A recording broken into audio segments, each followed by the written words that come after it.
Well, there are a number of economic and geographical issues impacting ag land values today. We now want to head to Arizona to learn about the biggest factors at play in that market. Broker and accredited appraiser Shawn joins us now for more on this. Shawn, always a pleasure. Thanks for your time. What we know, agriculture uses over 70% of water from the Colorado River. A lot of uncertainty right now. Who gets this water? How much do they get? Maybe you can speak to the impact that this issue is having and what you're seeing as far as agricultural land values and market activity. Yeah, thank you, Suzanne, for having me. I think the biggest issue in markets is when there's uncertainty. And so as we continue to get this figured out in Arizona, what this looks like, it will only continue to help our markets. So currently what we're seeing is that obviously anywhere with water rights, those priority rights, they are taking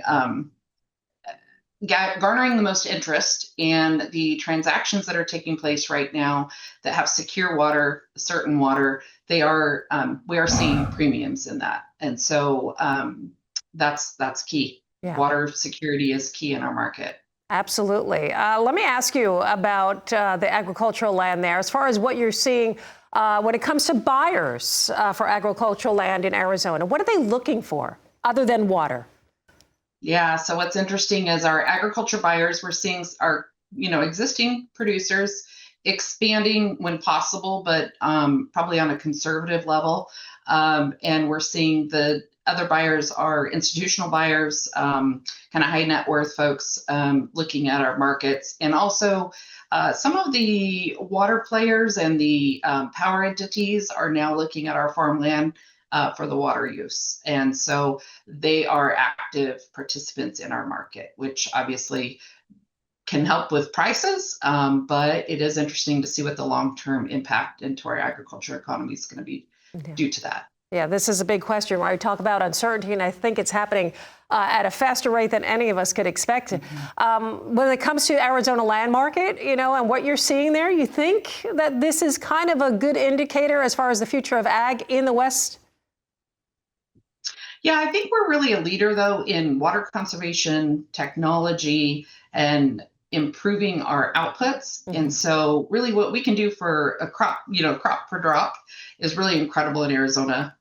We have, 8 to 10 tons on our alfalfa production, the highest production in lettuce. Just because we have a 10 to 12 month growing season. So when we take that water and apply it, we really have incredible producers out here.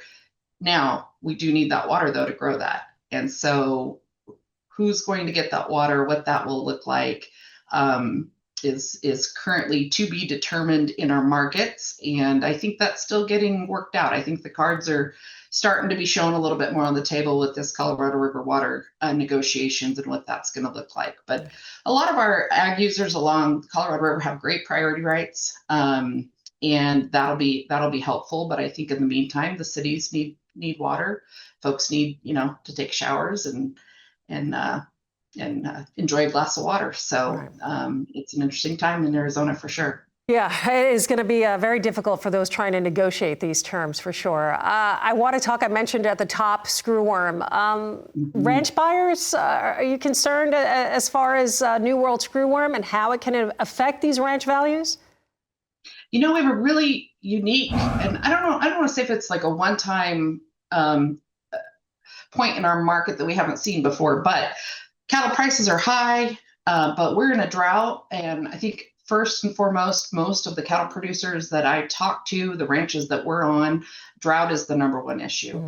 Right behind that is the screwworm, but it's not necessarily the screwworm's, I think, presence. Yes, that is, but it's how the control and implications of that is going to play out. So a lot of our Arizona ranches, this whole thought of how, when it shows up and how it's going to be controlled is probably the most concerning thing. So we need a dispersal facility. We used to have one down in Douglas down in the 70s, and we'd really need that back so that we can handle it when it does show up here to Arizona. So those are really the determining, or the conversations that are going on, I think, in our market and how that is impacting the ranch values. We've not seen it impact the ranch values as much. Still very resilient people resilient growers, operators. They're hauling water. They're making it work. Cattle market is adjusting, but we're all just praying for some rain too. So absolutely, hoping for rain comes your way soon. And you said it best: our ranchers, our producers, the most resilient people in America. Shawn, thank you for joining us. Thank you for all the information today. Shawn Wood with the American Society of Farm Managers and Rural Appraisers.